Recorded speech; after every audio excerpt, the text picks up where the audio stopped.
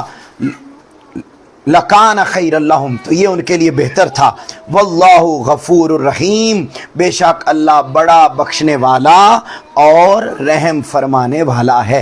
تو یہ وہ آیات ہیں، ان آیات کے اندر صاف ظاہر ہے کہ بڑی سادہ سی بات کی گئی ہے، اور وہ یہ سمجھائی گئی ہے کہ اگر رسول پاک صلی اللہ علیہ وسلم کی بارگاہ کا ادب نہ کیا جائے تو پھر اعمال ضائع ہو جاتے ہیں، اور اگر ادب کر لیا جائے تو مغفرت بھی ملتی ہے اور اس کی طرف سے اجر عظیم بھی ملتا ہے۔ یہ پوری ہماری جو سورہ الحجرات کی آیات تھیں ان کا ترجمہ، ان کی مختصر تفسیر اور اس میں سے حاصل ہونے والا سبق۔ آج کے لیکچر میں ہم نے سمپل یہ پڑھا ہے کہ رسول پاک صلی اللہ علیہ وآلہ وسلم کی بارگاہ کا ہر حد سے زیادہ ادب کرنا ہے، ہر حد سے زیادہ ادب کرنا، اور ادب کی بے شمار شکلیں ہیں۔ ایک شکل یہ بھی ہے کہ ابھی ربیع الاول آنے والا ہے تو ہم ان کے میلاد پاک کی خوشی گج وج کے منائیں۔ یہ بھی ادب ہے کہ ان کا نام آئے تو ہم اپنی آنکھیں اور گردن جھکا کے ان کے نام کو چومیں، ان پر درود و سلام پڑھیں، اور الغرض یہ بھی ادب ہے کہ ہم ان کی تعلیمات پر عمل پیرا ہوں۔ اسی کے ساتھ ہی ہمارا یہ ترجمہ اور تفسیر کا لیکچر ختم ہوا۔ اب میں دعوت دوں گا اب معظم بھائی کو کہ وہ تشریف لائیں گے اور الفقہ کے ٹاپک میں ہمیں باجماعت نماز ادا کرنے کی فضیلت اور اس کی شرائط، اور امام کون بن سکتا ہے اس کی کیا شرائط، یہ ساری چیزیں ہمیں وہ سکھائیں گے۔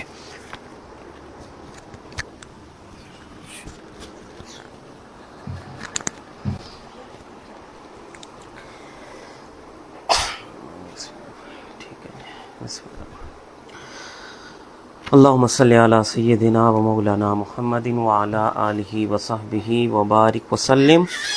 رب اشرح لی صدری ویسر لی امری واحلل عقدۃ من لسانی یفقہوا قولی۔ بحمد اللہ تعالی یہ آج ہمارا 14واں لیکچر ہے، اور ہم نے طہارت، نماز، اس کی فضیلت، فرائض و واجبات، اور اس کے بعد آج ہم باجماعت نماز کی جو فضیلت ہے اس کے بارے میں جانیں گے کہ ایک ہے انڈیویجول اکیلے نماز پڑھنا، اور ایک ہے جماعت کے ساتھ نماز پڑھنا۔ اگر ہم دیکھیں تو اللہ رب العزت نے قرآن مجید میں بھی جماعت کے ساتھ نماز پڑھنے کا حکم دیا، فرمایا وَارْكَعُوا مَعَ الرَّاكِعِينَ، رکوع کرنے والوں کے ساتھ رکوع کرو، جو اشارہ ہے جماعت کی طرف۔ اور اگر ہم آقا علیہ الصلوۃ والسلام کی حدیث مبارکہ کو دیکھیں تو آقا علیہ الصلوۃ والسلام نے ارشاد فرمایا صلاۃ الجماعت تفضل صلاۃ الفرض ب27 درجۃ، کہ باجماعت نماز ادا کرنا تنہا نماز ادا کرنے پر 27 درجے فضیلت رکھتا ہے۔ یعنی کہ اگر کوئی شخص اکیلے نماز پڑھتا ہے اسے ایک نماز پڑھنے کا ثواب ملے گا، لیکن اگر کوئی شخص با جماعت نماز پڑھتا ہے مسجد کے اندر جا کر تو اسے ایک کی بجائے 27 نمازوں کا ثواب ملے گا۔ اسی طرح پھر اللہ رب العزت نے مختلف مقامات کی فضیلت کو بھی بیان کیا، جس طرح ہم سنتے ہیں کہ جب کوئی شخص کعبۃ اللہ کے اندر نماز پڑھتا ہے تو اسے ایک نماز کی جگہ 1,00,000 نمازوں کا ثواب ملتا ہے، اور پھر جو شخص مسجد نبوی میں نماز ادا کرتا ہے تو 2 حدیث ہیں، ایک حدیث کے مطابق 50,000 اور ایک حدیث کے مطابق 2,00,000 نمازوں کا ثواب اسے ملتا ہے۔ تو اسی طرح آقا علیہ الصلوۃ والسلام نے باجماعت نماز ادا کرنے کی تاکید یہاں تک بھی فرمائی کہ اگر 2 شخص بھی ہوں تو انہیں چاہیے کہ وہ نماز باجماعت ادا کریں، ان میں سے ایک شخص جو ہے وہ امام بن جائے اور ایک شخص جو ہے وہ مقتدی بن جائے۔ اسی طرح پھر آقا علیہ الصلوۃ والسلام نے ایسے شخص جو جان بوجھ کر باجماعت نماز نہیں پڑھتے ان کے بارے میں وعید سنائی، جو سستی کرتے ہیں، اور گھر کے اندر نماز پڑھ لیتے ہیں، باجماعت نماز نہیں پڑھتے، ان کے بارے میں آقا علیہ الصلوۃ والسلام نے وعید فرمائی۔ حضرت ابو ہریرہ فرماتے ہیں، یہ بڑی غور طلب حدیث ہے ہمارے لیے، کہ آقا علیہ الصلوۃ والسلام نے ارشاد فرمایا، قسم ہے اس ذات کی جس کے قبضہ قدرت میں میری جان ہے، میں نے ارادہ کیا کہ میں لکڑیاں اکٹھی کروں، لکڑیاں اکٹھی کرنے کے بعد حکم دوں کہ وہ اکٹھی کی جائیں، پھر نماز کا حکم دوں تو اس کے لیے اذان کہی جائے، اور پھر ایک آدمی کو حکم دوں کہ لوگوں کی امامت کرے، اور پھر ایسے لوگوں کی طرف نکل جاؤں جو نماز میں حاضر نہیں ہوتے اور ان کے گھروں کو آگ لگا دوں۔ اتنی یہ ہمارے لیے وعید ہے کہ آقا علیہ الصلوۃ والسلام نے فرمایا کہ جو شخص مسجد میں آ کر نماز نہیں پڑھتا اور گھر میں نماز پڑھ لیتا ہے، تو ایک اور حدیث مبارکہ ہے، آقا علیہ الصلوۃ والسلام نے فرمایا، اگر مجھے گھر میں موجود عورتوں اور بچوں کا خوف نہ ہو تو میں ان کے گھروں کو آگ لگا دوں۔ تو یہاں تک آقا علیہ الصلوۃ والسلام نے بعد جماعت نماز ادا کرنے کی تاکید فرمائی ہے۔ پھر اس کے بعد اگلا ہمارا جو ٹاپک ہے کہ جو امام بننے کی اہلیت ہے، اگر ہم دیکھیں تو اب تو مساجد ہیں، مساجد کے اندر امام مقرر ہوتے ہیں، ان کی شرائط پوری کی جاتی ہیں، تو جو امام بننے کی اہلیت ہے وہ کیا ہے؟ کیا ہر وہ شخص جس نے صرف داڑھی رکھی ہے، قرآن کا حافظ ہے، وہ امام ہوگا، یا جو صرف عالم ہے وہ امام ہوگا؟ تو اس کی شرائط اور اس کے درجات کو آقا علیہ الصلوۃ والسلام نے حدیث مبارکہ کے اندر بیان فرمایا ہے۔ سب سے پہلے ہم اس کی شرائط دیکھتے ہیں۔ امام بننے کے لیے 5 شرائط ہیں۔ پہلی یہ کہ وہ مسلمان ہو، دوسری وہ بالغ ہو، تیسری عاقل ہو، چوتھی شرط ہے کہ وہ مرد ہو، عورت کبھی بھی جماعت نہیں کروا سکتی۔ اس کے علاوہ اتنی قرات جانتا ہو جس سے نماز صحیح ادا ہو جائے۔ یہ منیمم شرائط ہیں ایک امام کے لیے۔ پھر اس کے درجات ہیں۔ اگر ہم درجات کو دیکھیں گے تو مثال کے طور پر ایک لوگوں کی جماعت ہے، ان لوگوں کی جماعت میں سب سے زیادہ امامت کا حقدار وہ شخص ہوگا جو سب سے زیادہ قرات کا علم رکھنے والا ہوگا، قرآن کا علم رکھنے والا ہوگا کہ قرآن کو پڑھنے کے اصول و ضوابط کیا ہیں۔ اگر وہ نہیں ہے تو پھر اس کے بعد اس سے کم درجے میں جو جاننے والا ہوگا، پھر اس سے کم درجے میں جو جاننے والا ہوگا، اور پھر اگر سارے ہی برابر ہیں تو پھر کوئی بھی شخص جماعت کروا سکتا ہے۔ اسی طرح امامت میں مقدم کون ہوگا، اس حوالے سے ایک اور حدیث مبارکہ ہمیں ملتی ہے۔ حضرت عبداللہ بن مسعود انصاری بیان فرماتے ہیں کہ آقا علیہ الصلوۃ والسلام نے ارشاد فرمایا کہ قوم کی امامت وہ کرے گا جو کتاب اللہ کا زیادہ قاری ہو، پھر اگر قرات میں سب برابر ہوں تو سنت کا زیادہ جاننے والا ہو، پھر فرمایا اگر سنت میں سب برابر ہیں تو جو مہاجرین میں سے ہے، ہجرت کرنے والا ہے، وہ امامت کا زیادہ حقدار ہے، پھر فرمایا اگر سارے ہجرت کرنے والے ہوں تو ان میں سے دیکھا جائے گا ان میں سے ایمان پہلے کون لے کر آیا، پھر فرمایا اگر کوئی بھی شخص جو کسی شخص کی ولایت کی جگہ امامت نہ کرے اور نہ اس کے گھر میں اس کے بغیر اجازت کے اعلیٰ مقام پر بیٹھے، یا آقا علیہ الصلوۃ والسلام نے ایک اور چیز آگے بیان کی کہ جب بھی کوئی شخص امامت کروائے گا تو وہ ولایت کے بغیر نہیں کروائے گا، اور جب بھی وہ کسی کے گھر جائے گا تو وہ کسی اعلیٰ جگہ پر اس وقت بیٹھے گا جب تک اس گھر کا جو مالک ہے وہ اسے نہیں کہتا۔ تو اسی طرح ہم نے یہ دیکھا کہ امامت کے مختلف درجات کو آقا علیہ الصلوۃ والسلام نے بیان فرمایا۔ پھر اسی طرح آقا علیہ الصلوۃ والسلام کی ایک اور حدیث مبارکہ فرمایا جب 3 نمازی ہوں تو ان میں سے ایک امامت کرے، اور ان میں امام بننے کا سب سے زیادہ مستحق وہ شخص ہے جسے قرآن کا سب سے زیادہ علم ہو۔ تو ہم نے بار بار یہ حدیث مبارکہ میں جانا کہ امامت کا اہل وہ شخص ہوگا کہ جو قرآن کو جاننے والا ہوگا۔ اب اکثر یہ ہوتا ہے، یہ عام مسئلہ ہے کہ مثال کے طور پر امام مسجد ہیں، ان کی قرات اچھی نہیں ہے، لیکن وہ شخص جس کی قرات اچھی ہے وہ ان کے پیچھے نماز پڑھ رہا ہے۔ تو ایسی صورتحال میں مسئلہ یہ ہے شریعت کے مطابق کہ وہ ان کے پیچھے نماز ادا نہ کرے، بلکہ انہیں یہ کہے کہ آپ کی قرات کم ہے, کم درجے پر ہے, میری قرات بہتر ہے, تو مجھے امامت کا اہل قرار دیا جائے. لیکن ہمارے ہاں یہ رواج نہیں ہے, کیونکہ اگر امام صاحب کے علاوہ کوئی جماعت کروانے کا مطالبہ کرے تو وہ پھر اس کے خلاف سب کچھ ہو جاتا ہے. تو یہ لیکن عمومی مسئلہ یہ ہے کہ امامت کا حقدار وہ ہوگا کہ جو قرات کا سب سے زیادہ جاننے والا ہوگا. تو آج کے اس لیکچر میں ہم نے پہلے یہ جانا کہ باجماعت نماز کی فضیلت, باجماعت نماز کی فضیلت کہ ہمیں نماز باجماعت پڑھنی چاہیے. جب آقا علیہ الصلوۃ والسلام کے دور میں نماز ہوتی تھی تو اس وقت صف بندی کی جاتی تھی. سب سے پہلے مردوں کی صف ہوتی تھی, اس کے بعد بچوں کی صف ہوتی تھی, پھر عورتوں کی صف ہوتی تھی. تو جو عورتیں ہیں وہ بھی مسجد میں جا کر نماز پڑھتی تھیں. لیکن اب ہمارا جو یہ رجحان ہے وہ ہماری سوسائٹی کے اندر ختم ہو چکا ہے. تو ہمیں چاہیے خاص طور پر مرد احباب کو کہ ہم مسجد میں جا کر نماز پڑھیں.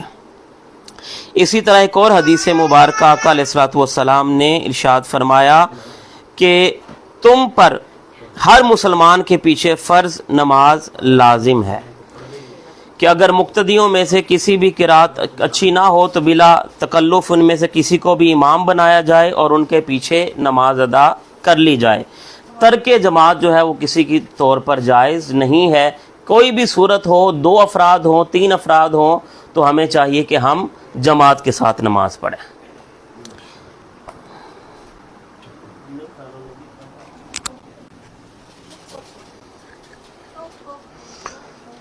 ماشاءاللہ جی, بہت ہی خوبصورت انداز میں ہمیں یہ بات سکھائی کہ باجماعت نماز ادا کرنا کتنا زیادہ افضل ہے. کتنا افضل ہے جی, ذرا بتائیے کتنا ثواب ملتا ہے باجماعت نماز ادا کرنے سے؟ 27 گنا ثواب ملتا ہے. اور اب پھر اس کے بعد ہم نے پڑھا کہ جی 2 لاکھ کے قریب ایسا کچھ بتایا تھا, وہ مسجد نبوی کی بات ہو رہی تھی. ٹھیک ہے جی, 1 لاکھ اگر آپ صحن کعبہ میں پڑھیں باجماعت, اور 50,000 تب ملتا ہے جب آپ مسجد نبوی میں پڑھیں, یعنی 50,000. ٹھیک ہے جی. اچھا, تو اس کے ساتھ ہی ہم نے یہ بھی پڑھا کہ امام کون بن سکتا ہے اور امام کی کیا شرائط ہوتی ہیں. اگلے پیپر میں یہ بالکل MCQs آ سکتا ہے. اچھا, اس کے بعد ہم آخری جو ٹاپک پڑھنے جا رہے ہیں جی وہ ہے سیرت الرسول صلی اللہ علیہ وآلہ وسلم. اور سیرت الرسول صلی اللہ علیہ وسلم میں ہم جو آج پڑھنے جا رہے ہیں ٹاپک, وہ ہے ہمارا, اونچا بولیے جی, کیا لکھا ہوا ہے؟ اخلاق نبوی. کیا؟ اخلاق نبوی. تو اخلاق نبوی صلی اللہ علیہ وآلہ وسلم میں ہم جو پہلا پوائنٹ پڑھنے جا رہے ہیں وہ ہے رسول پاک صلی اللہ علیہ وسلم کی سخاوت اور آپ کی فراخ دلی. سخاوت اور فراخ دلی, دوسروں پر خرچ کرنا, دوسروں کو عطا کرنا, اپنی ضروریات کا بھی خیال نہ رکھنا اور دوسروں کی ضروریات کو ترجیح دینا. تاجدار کائنات صلی اللہ علیہ وآلہ وسلم کی سخاوت کا عالم یہ تھا کہ تیز ہوا بھی آپ کی سخاوت کا مقابلہ نہیں کر سکتی تھی. اور اسی سے متعلقہ باتیں یہاں پر درج ہیں, ہم انہی کا مطالعہ کرنے جا رہے ہیں. پہلا پوائنٹ, پہلی بات یہ لکھی ہوئی ہے کہ رسول پاک صلی اللہ علیہ وسلم ہر ایک کو بے حد و حساب عطا فرماتے, اور آپ نے کبھی بھی کسی کو نہیں کہا تھا. اور ایک لفظ نہیں ہے جو تیرے لب پہ نہیں ہے. تو رسول پاک صلی اللہ علیہ وسلم کی عظمت اور شان ہے کہ آپ نے کبھی کسی کو نہیں کہا, اور چاہے گھر میں ہوں یا چاہے باہر ہوں, ہر ایک کو اوبے کیا, ان کی بات کو مانا, ان کو آزادی دی, ان کی خواہشات کے اوپر چھوڑا کہ وہ جس طرح چاہیں وہ کر سکتے ہیں. تو یہاں پر آپ دیکھیے کہ رسول پاک صلی اللہ علیہ وآلہ وسلم کی سخاوت سے متعلق ایک بڑی خوبصورت پہلی بات یہ لکھی ہوئی ہے کہ ایک موقع پر کسی نے حضور صلی اللہ علیہ وسلم سے 2 وادیوں کے درمیان موجود بکریوں کے ایک بہت بڑے ریوڑ کا سوال کر دیا. آقا علیہ السلام کے پاس ایک ٹائم میں اتنی بکریاں تھیں کہ ادھر بھی پہاڑ اور ادھر بھی پہاڑ, 2 پہاڑوں کے درمیان جو جگہ ہوتی ہے, اب اس میں کتنی بکریاں آ سکتی ہیں. بعض لوگوں نے لکھا کہ 6,000 بکریاں تھیں آقا علیہ السلام کے پاس اس وقت. تو بندہ آیا اور اس نے آ کے یہ واقعہ جو پڑا ہوا ہے وہ آئی تھنک حضرت ابو موسیٰ عشری رضی اللہ تعالی عنہ کے بارے میں ہے کہ وہ آئے اور آقا علیہ السلام کی بارگاہ میں، ابھی انہوں نے اسلام قبول نہیں کیا تھا، اور آئے اور آ کر ہمارا قبیلہ بھوکا مر گیا، میں عطا کیجئے۔ تو رسول پاک صلی اللہ علیہ وسلم نے فرمایا جاؤ لے جاؤ۔ اب وہ کہتے ہیں کہ وہ شخص جب لے کر آقا علیہ السلام اپنے قبیلے کے پاس آیا اور اس نے آ کے دور سے لوگوں کو پکار کر کہا اے میری قوم اسلام قبول کر لو، کیونکہ محمد صلی اللہ علیہ وسلم اس حد تک سخی ہیں کہ انہیں عطا فرماتے ہوئے اپنی غربت کا بھی کوئی خوف لاحق نہیں ہوتا، اور وہ اتنا عطا کرتے ہیں کہ کسی کو دوبارہ اور مانگنے کی حاجت نہیں رہتی۔ لہذا پھر حضرت ابو موسیٰ عشری رضی اللہ تعالیٰ عنہ نے، یہاں کتاب میں ان کا نام نہیں لکھا ہوا مگر یہ واقعہ انہی کا ہے کہ انہوں نے پھر خود بھی اسلام قبول کیا اور پھر آپ کے پورے قبیلہ اشعریہ نے اسلام قبول کر لیا۔ جی پوائنٹ سمجھ میں آیا؟ پہلا واقعہ کلیئر ہو گیا؟ بولیے جی۔ یہ آپ نے بڑا اچھا سوال کر دیا ہے۔ وہ کہہ رہے ہیں جی کہ ہم نے تو یہ سنا ہے کہ آقا علیہ السلام کھجوروں کے بستر پہ سوتے تھے اور بڑا غربت کا عالم تھا اور ایک ہی پیالہ تھا اور 3 دن چولہا نہیں جلتا تھا۔ اس بات میں کوئی شک نہیں ہے کہ ایسے ہی ہے، آپ نے جو سنا ہے وہ بالکل ٹھیک ہے، مگر صورتحال یہ ہے کہ آقا علیہ السلام کے پاس جتنا ہوتا تھا وہ آپ سارا اٹھا کر دوسروں کو دے دیتے تھے، اس لیے جب اپنے پاس پیچھے بچا ہی نہیں ہے تو پھر ہم یہ سمجھتے ہیں کہ شاید معاذ اللہ غریب تھے آقا علیہ السلام، تو اس وجہ سے ان کا یہ نقشہ۔ آقا علیہ السلام غریب نہیں تھے، آقا علیہ السلام غریب پرور تھے، آقا علیہ السلام انسانیت پرور تھے۔ واللہ یؤتی وانا قاسم، اللہ مجھے عطا کرتا ہے اور میں ساری کائنات میں تقسیم کرتا ہوں، بانٹتا ہوں۔ تو آقا علیہ السلام کی تو یہ شان، تو جو ہوتا وہ تھا، یہاں تک کہ نہ ہوتا تو بھی عطا کرتے۔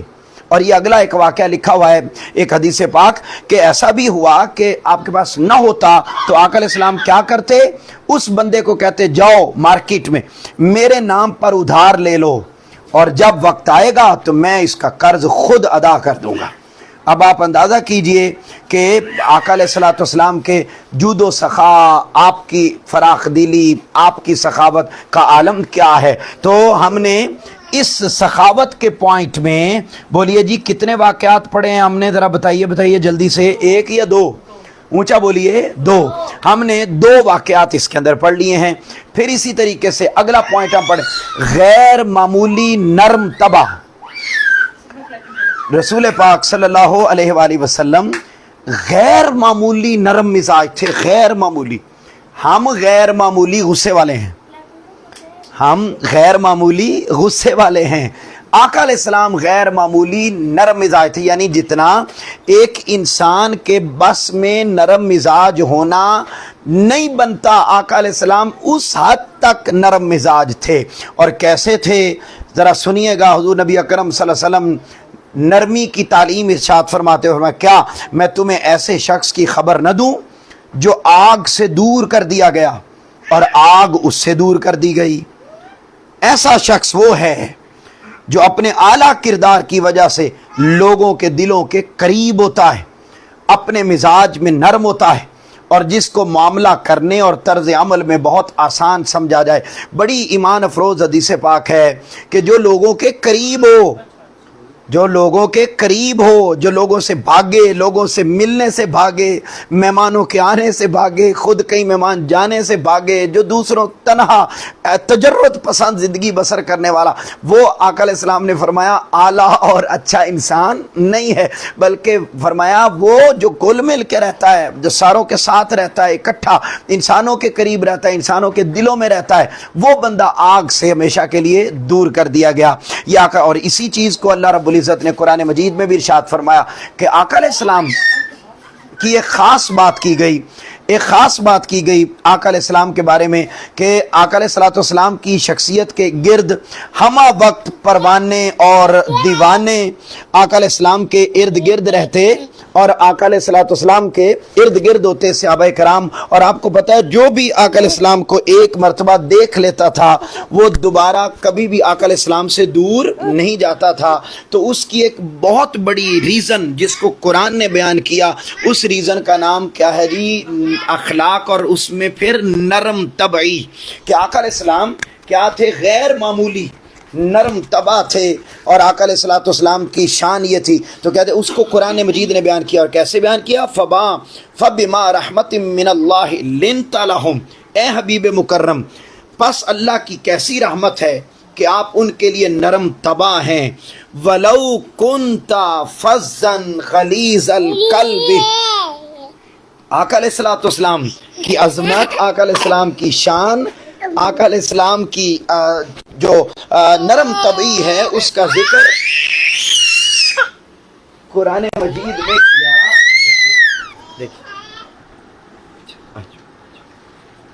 نرم طبعی کا ذکر قرآن مجید میں کیا. ان کو کوئی چیز پکڑا دے، کوئی چیز حبیبی لگا دے ان کو ساتھ والے روم میں، پھر بھی ٹھیک رہ جائے. فبما رحمت من اللہ لنت لہم، اے حبیب مکرم پس اللہ کی کیسی رحمت ہے کہ آپ ان کے لیے نرم طبع ہیں.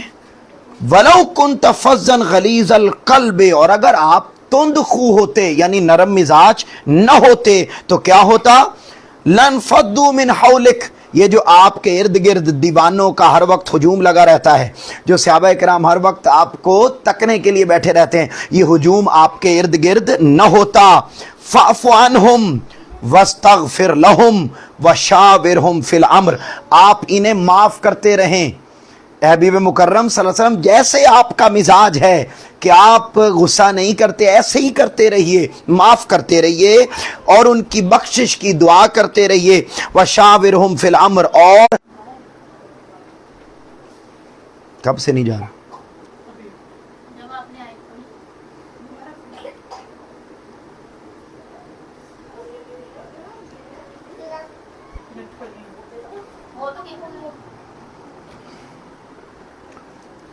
وہ تو خود ہی ہو جائے گا. تو اللہ رب العزت نے قرآن مجید میں ارشاد فرمایا، آقا علیہ السلام کے اس نرم رویے کو بیان کیا کہ میرا محبوب فرمایا فبما رحمت من اللہ لنت لہم، کہ بس اللہ کی کیسی رحمت ہے کہ آپ ان کے لیے نرم طبع ہیں، یعنی ہر ایک کے لیے نرمی کا پیکر ہیں.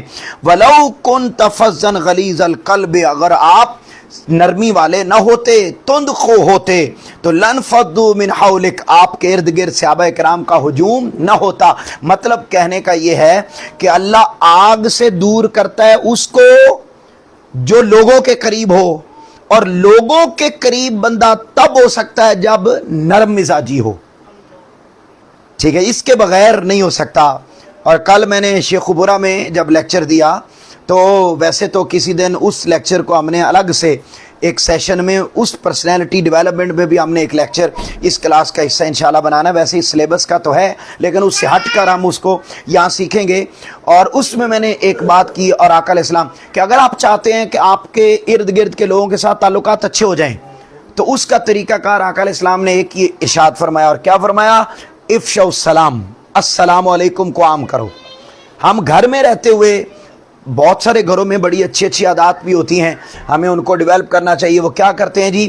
وہ صبح اٹھتے ہیں تو اٹھتے ساتھ ہی سب کو السلام علیکم کہہ رہے ہوتے ہیں، ایک دوسرے کو جس کو ملے السلام علیکم. رات کو سوتے وقت بھی سب کو السلام علیکم کہے. تو گھر کے اندر بھی تو جی میں نے بھی اسی گھر کا ہی تذکرہ کیا. تو یہاں ہم بات یہ کر رہے تھے کہ ہماری عادات میں یہ چیزیں شامل ہو جائیں تو یہ بہت اچھی بات ہے. آقا علیہ السلام نے تو اتنا زیادہ زور دیا السلام علیکم پر بھی، اگر دو بندے جا رہے ہوں اور درمیان میں درخت آ جائے، ایک ادھر ایک ادھر، تو وہ جب دوبارہ آپس میں ملیں تو وہ السلام علیکم کریں. تو ہم بعض اوقات ایسا بھی ہوتا ہے کہ ہم ایک گھر کے اندر موجود ہوتے ہیں اور ہم ملاقات نہیں کر پاتے، ہم سلام نہیں لے پاتے. تو یہ فرمایا. اچھا، یہاں میں ایک چیز اور بھی ذکر کرنا چاہتا ہوں، چلیں آگے چلتے ہیں. اس کے بعد یہ آقا علیہ السلام کی عظمت اور شان کو بیان کیا. اس کے بعد اگلا پوائنٹ ہے انتہائی شفیق اور مہربان. آقا علیہ السلام شفقت کا پیکر، مہربانی کا پیکر تھے. اور اس کے اندر ذکر کیا گیا کہ صحابہ کرام کو بھی آقا علیہ السلام اسی چیز کی تلقین کرتے، خود اپنی مثال قائم کرتے ہوئے ہمارے پیارے محبوب صلی اللہ علیہ وسلم نے دوسروں کے لیے نرم خوئی کی ان گنت مثالیں پیش کی. ایک موقع پر جب رسول اللہ صلی اللہ علیہ وسلم اپنے صحابہ کرام کے ساتھ نماز ادا فرما رہے تھے اور آپ نماز کو طول دینا چاہتے تھے، یعنی آپ نماز لمبی کرنا، آپ کا دل کر رہا تھا میں لمبی نماز پڑھوں، لیکن کیا ہوا؟ مگر ایسا نہ کر پائے کیونکہ آپ نے ایک بچے کو اپنی ماں کے لیے روتے ہوئے سنا. یعنی نماز ہو رہی تھی، آقا علیہ السلام کا دل تھا میں لمبی نماز پڑھوں، مزہ آ رہا تھا. وہ تو ہر نماز ہی ان کی مزے والی اور لطف اور عنایات والی اور کرم والی. تو اس کے اندر چونکہ خواتین اس وقت مسجد میں نماز ادا کرتی تھیں اور پیچھے، تو کیا ہوا؟ آقا علیہ السلام نے اسی لمحے نماز کو مختصر کر دیا اور اپنی منشا کو سائیڈ پہ کیا. حضور نبی اکرم صلی اللہ علیہ وسلم جانتے تھے کہ بچے کے رونے کی آواز سن کر ماں بے چین اور بے قرار اور مضطرب ہو جاتی. اسے پیش نظر رکھتے ہوئے اپنی نرم اور مہربان طبیعت کے باعث حضور نے نماز کو کیا کر دیا جی؟ مختصر کر دی. اگلا پوائنٹ ہے جی گفتگو میں انتہائی باوقار. آقا علیہ السلام کا جو گفتگو کا انداز تھا، یاد رکھ لیں کچھ چیزیں سنت ہیں اور کچھ چیزیں فرض ہیں. آپ کے سوال کا جواب دے رہا ہوں. آپ نے سوال کیا جی کہ پھر اس کلاس میں بچے روتے ہیں تو آپ کلاس مختصر کر دیں، تو اس کا میں جواب دے رہا ہوں کہ کچھ چیزیں سنت ہیں اور کچھ فرض ہیں. اس سنت کو ادا کرنا سنت ہے لیکن علم حاصل کرنا فرض ہے، لہٰذا آپ فرض کام کو ترجیح دیں گے.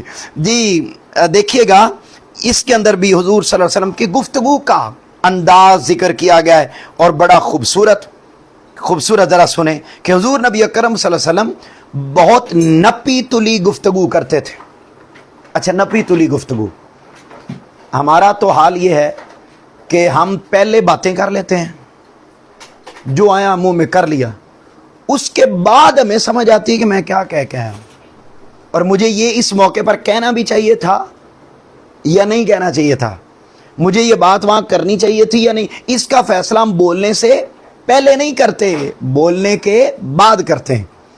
آقا علیہ السلام نپی تلی کا مطلب ہے مجلس کے اکارڈنگ، شخصیت کے اکارڈنگ، لیول کے اکارڈنگ، جیسا دیس ویسا بھیس. تو نپی تلی گفتگو کرتے، طویل. اچھا، پھر آقا علیہ السلام کا اگلا انداز کیا تھا؟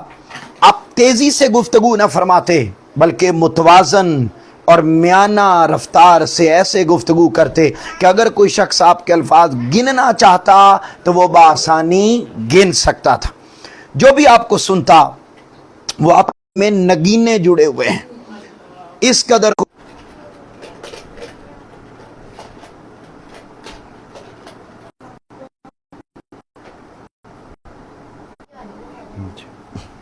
تو تاجدار کائنات صلی اللہ علیہ وآلہ وسلم کے گفتگو کا یہ انداز کہ آپ کی بات کے ایک ایک حرف کو کاملاً سمجھا جا سکتا تھا. پھر اگلا پوائنٹ، حضور نبی اکرم صلی اللہ علیہ وسلم زیادہ وقت خاموشی اختیار فرمائے رکھتے. بہت سارے لوگوں ایویں بولنے کا بڑا شوق ہوتا ہے، میں وقت بچا رہا ہوں اور تیزی کے ساتھ اس کو مکمل کرنا چاہتا ہوں تاکہ ہمیں باتیں سمجھ میں آ جائیں، اور کہتے کثرت سے گفتگو نہ فرماتے. آپ کے الفاظ مختصر مگر کثیر معنی اور مفاہیم سے آراستہ ہونے کے باعث پر مغز ہوتے. دوران گفتگو آپ کبھی اپنی آواز بلند نہ فرماتے بلکہ آپ مسکراتے اور دوسروں کو پرسکون اور آرام دہ رہنے کا احساس دلاتے. مطلب یہ کہ اونچا کیوں نہیں کرتے تھے آواز آپس میں روٹین میں بیٹھے ہوئے؟ تو اس لیے بھئی انہیں غصہ نہیں آتا تھا، اس لیے ہمیشہ دھیمے لہجے میں پولائٹ وے میں گفتگو کرتے. پھر اگلا پوائنٹ، حضور نبی اکرم صلی اللہ علیہ وآلہ وسلم کسی سے بات چیت کرتے ہوئے کبھی کسی کی بات کو نہ کاٹتے. اور ہمارا یہ ہوتا ہے کہ اگلا بندہ ابھی بات کر رہا ہے اور ہم وہیں پر اس کو ٹوک دیتے. اسے پھر کیا ہوتا ہے، جب کسی کو کوئی عجیب و غریب بات کرتے ہوئے سنتے تو آپ انہیں فرماتے کہ وہ اپنے آپ کو اسی سے متعلق رکھیں جو کچھ انہوں نے دیکھا اور سنا. یعنی اپنی بات کو شنیدہ و دیدہ حقیقت تک محدود رکھیں، داستان درازی اور رنگ امیزی سے باز رہیں. یعنی بات کو بڑھا چڑھا کر بیان کرنے سے منع فرمایا. ہم بات اتنی ہوتی ہے اور اس کو اس قدر پنجابی کہتے ہیں لیپا چوپی انہوں کر کے، ٹھیک ہے، تو ہم اس کو بڑھا چڑھا کر بیان کرتے، تو اس سے منع کیا. پھر آخری پوائنٹ ہے جی رحم دلی. در حقیقت میں وہ رحمت ہوں جو تمام جہانوں کے لیے تحفتاً عطا کی گئی ہے. تو یہ حضور نبی اکرم صلی اللہ علیہ وآلہ وسلم کا فرمان عالی شان ہے. اور آقا علیہ الصلوۃ والسلام نے کمال ارشاد فرمایا. آقا علیہ السلام نے فرمایا میں اللہ کی رحمت ہوں کیا میں اللہ کی رحمت ہوں جو تحفتاً اللہ نے پوری کائنات کو عطا فرمایا؟ تو جو ذات اقدس ساری کائنات کے لیے رحمت کا پیکر ہو تو یہ کیسے ممکن ہے کہ وہ رحم دلی کا پیکر نہ ہو؟ اسی لیے تو اللہ تعالیٰ نے قرآن مجید میں فرمایا وما ارسلناک الا رحمۃ للعالمین، کہ ہم نے آپ کو تمام جہانوں کے لیے رحمت بنا کر بھیجا ہے۔ یہ آج کا ہمارا سیرت الرسول میں سے یہ ٹاپک تھا کہ ہم اپنے دلوں میں سخاوت، اچھا سخاوت صرف مال کی نہیں ہوتی ہے، سخاوت ہمارے رویوں کی بھی ہوتی ہے، سخاوت ہمارے انداز زندگی میں بھی ہوتی ہے، سخاوت ہمارے معاملات میں بھی ہوتی ہے۔ یہ بھی بڑی سخاوت ہے کہ آپ جب بھی کسی سے ملیں تو مسکراتے چہرے کے ساتھ ملیں۔ یہ بھی سخاوت ہے کہ آپ گھر میں رہتے ہوئے ایک دوسرے کی مدد کریں۔ بچے ہیں ماں باپ کی مدد کریں گے، ماں باپ ہیں وہ بچوں کے معاملات میں آسانی کرتے ہیں، آپس میں بہن بھائی ہیں، رشتہ دار ہیں، یہ بھی سخاوت ہے۔ کسی نے کام ذمہ لگا دیا تو اس کو فوری ترجیحی بنیادوں پر کر دینا، یہ بھی سخاوت۔ تو یعنی ہمارے رویے میں بھی سخاوت، ہماری جیب میں بھی سخاوت، ہمارے معاملات میں بھی سخاوت۔ پھر اسی طرح اخلاق، نرم مزاجی، محبت، رحم دلی، یہ آقا علیہ السلام کی خاص خوبیاں ہیں۔ ہم سب کو کوشش کرنے کی ضرورت ہے کہ ہم ان کو اپنائیں، اور بالخصوص ماہ ربیع الاول 2025 اور یہ 1500 سالہ تاجدار کائنات صلی اللہ علیہ وسلم کا یوم ولادت، اس کو اپنے اپنے انداز میں، خوبصورت انداز میں منانے کی ہم سب کو کوشش کرنی چاہیے۔ اسی کے ساتھ ہی آج کا لیکچر جو 3 ٹاپکس پر مشتمل تھا، جن میں سے ہم نے یہ باتیں پڑھی ہیں، یقینی طور پر ہم جان گئے، ان پر اللہ رب العزت ہمیں عمل کی توفیق عطا فرمائے۔ کھڑے ہو جائیں، ہم درود و سلام پڑھتے ہیں اور اس کے بعد دعا۔ مصطفیٰ جان رحمت پہ لاکھوں سلام، شمع بز میں ہدایت پہ لاکھوں سلام، شمع بز میں ہدایت پہ لاکھوں سلام، جن کے آنے سے روشن زمانہ ہوا، جن کے آنے سے روشن زمانہ ہوا، جن کے آنے سے روشن زمانہ ہوا، اس نبی کی ولادت پہ لاکھوں سلام، مصطفیٰ جان رحمت پہ لاکھوں سلام، شمع بز میں ہدایت پہ لاکھوں سلام، ہم یہاں سے پڑھیں وہ مدینے سنے، ہم یہاں سے پڑھیں وہ مدینے سنے، ان کی اعلیٰ سماعت پہ لاکھوں سلام، مصطفیٰ جانے پہ لاکھوں سلام، شمع بز میں ہدایت پہ لاکھوں سلام، شمع بز میں ہدایت پہ لاکھوں سلام۔ بسم اللہ الرحمن الرحیم۔ اللہم صلی علی سیدنا و مولانا محمد وعلی آلہ وصحبہ وبارک وسلم۔ اللہم انک انت السلام ومنک السلام والیک یرجع السلام، حینا ربنا بالسلام وادخلنا جنت دار السلام۔ باری تعالیٰ ہم نے تیرے محبوب کا ذکر کیا، باری تعالیٰ تعلیمات پڑھی، قرآن مجید، فقہ، باری تعالیٰ تیری توفیق سے آج ہمارا 14واں لیکچر مکمل ہوا۔ باری تعالیٰ اس ساری کاوش کو، محنت کو، وقت کو، باری تعالیٰ ایک ایک لمحے کو ہمارا، ہمارے ناظرین کا، سب کا باری تعالیٰ اپنی بارگاہ میں قبول فرما۔ باری تعالیٰ ہم سب کے لیے اس سارے عمل کو دنیا اور آخرت میں ذریعہ نجات بنا۔ باری تعالیٰ ہم سب کی چھوٹی بڑی تمام ہر قسم کی غلطیوں کو، خطاؤں کو باری تعالیٰ معاف فرما، ہمیں اپنی بندگی اور عبادت کا ذوق عطا فرما، حضور کی تعلیمات پر صحیح معنوں میں عمل پیرا ہو کر زندگی کو بسر کرنے کی توفیق عطا فرما۔ باری تعالیٰ اس گھر پر اپنی خاص فضل، کرم، رحمت کا نزول فرما، اور باری تعالیٰ یہ علم کی کلاس باری تعالیٰ ہماری زندگی کے آخری سانس تک اسی طریقے سے چلتی رہے۔ اسی طریقے سے چلتی رہے۔ باری تعالیٰ علم کے سائے میں دنیا میں رہیں، علم کے سائے میں آخرت میں جائیں، اور حضور نبی اکرم صلی اللہ علیہ وسلم کی شفاعت کی خیرات نصیب ہو سکے۔ تمام بیماروں کو شفا عطا فرما، پریشان حالوں کی پریشانیاں دور فرما۔ جس نے بھی باری تعالیٰ دعا کے لیے کہا ہے، باری تعالیٰ سب کی حاجات کو پورا فرما۔ تو ہی مسبب الاسباب، تو ہی حل المشکلات، تو ہی عطا کرنے والا۔ حضور کی پاک آل کے صدقے، حضور کے پاک اصحاب کے صدقے باری تعالیٰ سب کے حال پہ اپنا کرم فرما۔ لی خمسۃ اطفی بہا حر الوباء الحاتمہ، المصطفیٰ والمرتضیٰ وابناہما والفاطمہ، وصلی اللہ تعالیٰ علی حبیب خیر خلق محمد وعلی آلہ وصحبہ اجمعین۔